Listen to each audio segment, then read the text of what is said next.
இந்த வாத்து கூட்டம் வந்து ரோட்டுக்கு போகிறதாண்டி வந்து உடனே அந்த வாத்து மேய்க்க வந்து ஒரு குச்சி எடுத்து போட்டான். அது போட்டோன்னே அதுக்குள்ளே அந்த வாத்து கூட்டங்கள் அந்த குச்சை தாண்டி இங்கேயே வரவே இல்லை.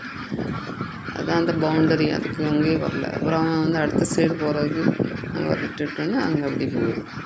இது என்ன ட்ரிக்குன்னு தெரியல. இது எப்படி அந்த குச்சிக்கு அது வந்து கட்டுப்படுதுன்னே தெரியல. தெரிஞ்சவங்க சொல்லுங்கள். தேங்க்ஸ்.